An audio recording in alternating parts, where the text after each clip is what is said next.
Yeah. Thank you very much, Mr. Takeshi. Thank you, Mahmoud, and everyone else for having me here. I'm Professor Isyaku Yarube from Bayero University, Kano, Nigeria, like earlier introduced. And the title of my talk is Cognitive Impairment in Diabetes and Stroke, Local Data and Perspectives. The objective of my talk is actually to share our research outputs over time and perspectives on cognitive impairment, especially seen in diabetes and stroke in Nigeria. So to begin, let me just explain a few concepts. Importantly, cognitive impairment. So what is cognitive impairment? Cognitive impairment generally implies deterioration of cognitive ability due to different causes. So cognitive impairment has many causes. What about mild cognitive impairment? Now, a person with mild cognitive impairments presents with cognitive deficits similar to what we've seen in dementia, but with less severity in such a way that the person with MCI is able to be independent in terms of carrying out daily activities. Earlier, Professor Louis Sarpel was, talked a little bit about the different forms of dementia, wherein she showed that Alzheimer's disease is the most common type of dementia. So we have Alzheimer's disease, frontotemporal dementia, and the rest of them. But I want us to take note here that mild cognitive impairment is not one of those types of dementia. However, in many situations, MCI serves as a precursor to dementia. But cognitive impairment is a more general term. Here, if I'm referring to cognitive impairment as any of those conditions that comes with, deterioration of cognitive ability, whether it is dementia or any of the precursor conditions to dementia like MCI. All right, so actually how the whole thing started, we actually started by investigating insulin signaling, basically insulin signaling, how it affects nitric oxide availability. Before then, it was in the literature that insulin actually induces increase in concentration or availability of nitric oxide. However, we investigated the possibility that how can insulin now influence processes of oxidative stress. So because nitric oxide is an oxidant molecule, so it induces oxidative and nitrosative stress.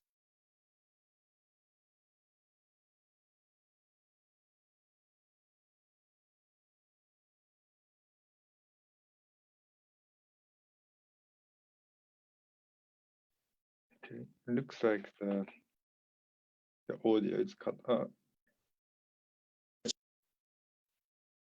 Hey. Sorry?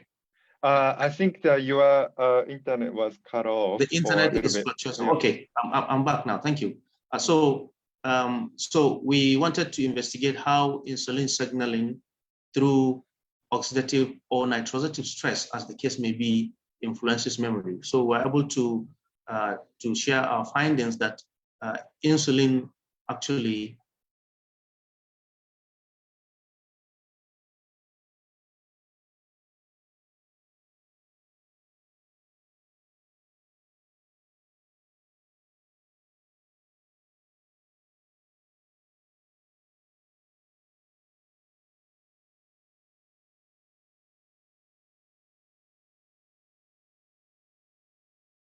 nitrosative stress, and some.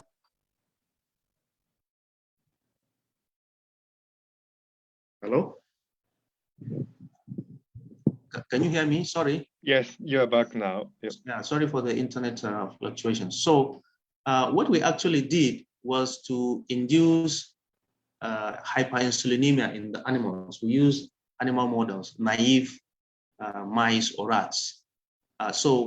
And of course, with hyperinsulinemia comes insulin resistance. The two are like, twins. So, and this is quite important in type 2 diabetes mellitus, where we know that there is cognitive impairment to some degree. Again, while investigating insulin signaling, we also know that, with insulin increasing the availability of nitric oxide, and nitric oxide we know is the endothelial relaxin factor. So perturbation of insulin signaling leads to microvascular pathology, especially if there are situations of insulin resistance. And therefore, this is connected to high blood pressure, stroke, and then cognitive impairment. So somehow our interest kept metamorphosing, but still going about related issues. More recently, we're investigating brain-derived neurotropic factor in cognitive impairment, post-stroke, and in type 2 diabetes mellitus. So also inflammation through high sensitivity C-reactive protein in stroke survivors. So that's how actually our research interest went from insulin signaling down to what we're doing now, cognitive impairment in diabetes and stroke. But why did we actually stop, focus on diabetes and stroke? Because, both diabetes and stroke affect a very good part of our population here. So there's a large population of people with diabetes and hypertension. Dr. Baba Urugoni earlier spoke about, what we're seeing, how non-communicable diseases are taken over from infectious diseases in terms of public health significance here in Nigeria and in sub-Saharan Africa. And that's one reason. Another one is that there are very important commonalities between cognitive impairment, type 2 diabetes, and stroke, and as well significant relationships where we see patients with type 2 diabetes developing cognitive impairment, and cognitive impairment leading to development of dementia later in life. Like here, for example, persons with type 2 diabetes having 1.5 times risk of developing dementia compared to non-diabetics. And MCI, we know, progresses to dementia in about 1/3 of cases. So that's why we thought these are really serious challenges in our environment, and it's quite proper if we channel our little resources and energy in trying to contribute in this area. So here I want to show the many different conditions that present us or with cognitive impairment. So talking about cognitive impairment, we can have all these different conditions in mind. Age-related cognitive decline, quite common. This is not dementia. This is not Alzheimer's disease. This is a condition of its own, age-related cognitive decline. Of course, then we have the dementia group where Alzheimer's and vascular dementia come in. Then, of course, diabetes mellitus, both type 1 and type 2 diabetes mellitus. We have stroke and hypertension, head injuries, HIV-induced dementia, depression, which is a cause for cognitive impairment, even in apparently healthy individuals. pregnancy, nutritional deficiencies. We suspect possibly sickle cell disease because of the vascular processes involved, communal conflicts leading to internal displacement of persons. This is quite significant in our area where there is a lot of conflict. So we think investigating this would make a lot of sense. 10 minutes. I have taken 10 minutes. All right, so what about the burden of cognitive impairment? Really, we don't, the real burden of cognitive impairment is poorly understood in Nigeria, but small number of studies have shed some light on this. For example, Mobredaris et al. Reported prevalence of dementia in Nigeria to range from 0 to 10%, while that of cognitive impairment as 6.3%.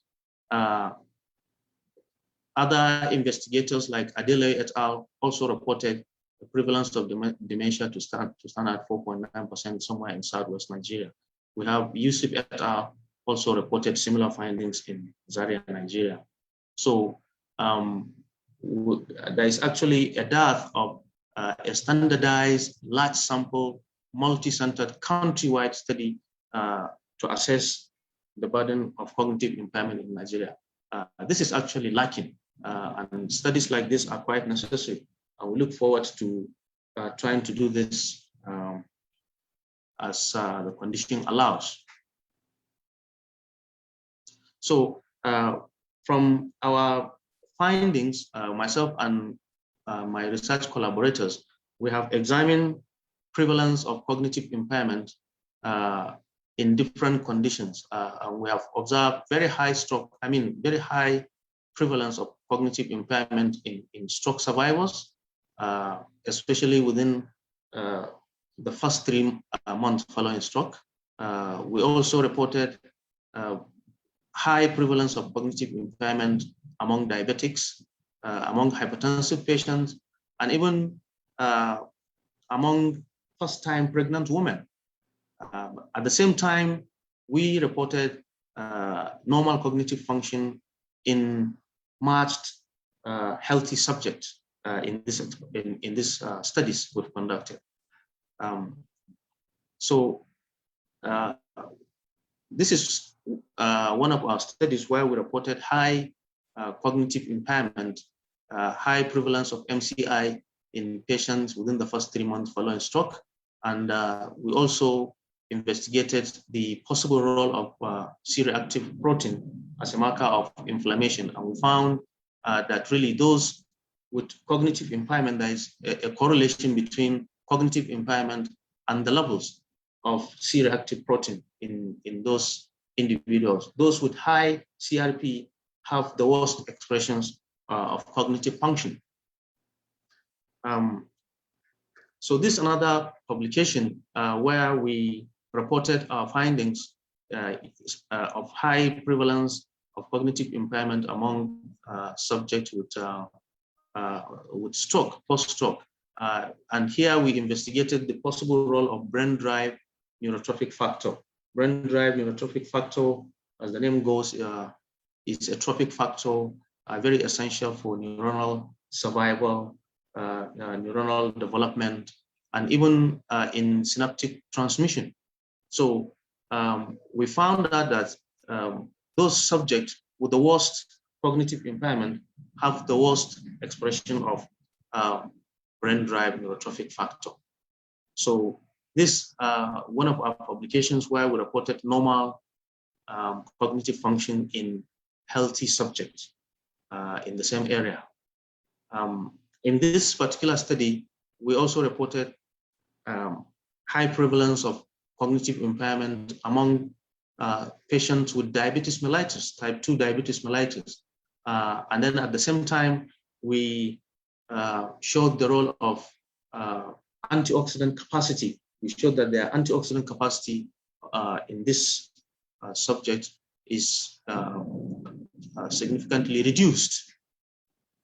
So thereby pointing to the role of oxidative stress in the development of cognitive impairment among subjects with diabetes.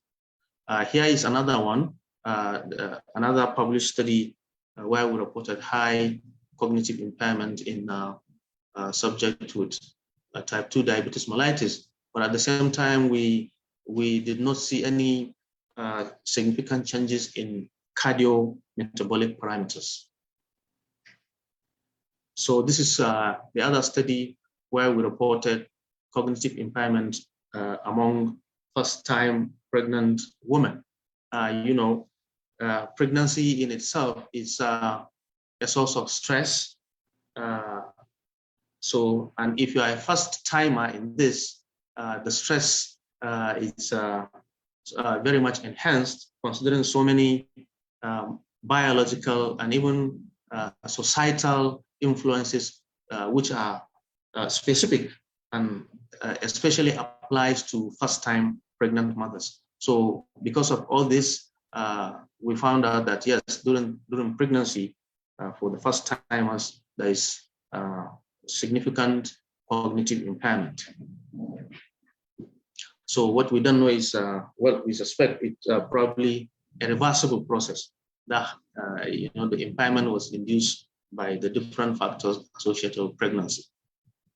So as a result of these local studies, we suspect there is a very high burden of memory loss and dementia in our society, and that is a source of concern for us, and it's also a challenge for us to stand up and put in more energy and funding towards a better discovery of solution to this problem.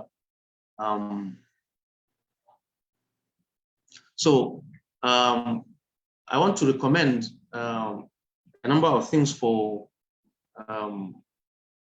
further studies with regards to further studies in resource-limited settings. You see, we should involve so many different fields of studies for dementia, physiological studies, biochemical studies, trying to get biomarkers for diagnosis, since cognitive impairment and dementia is still,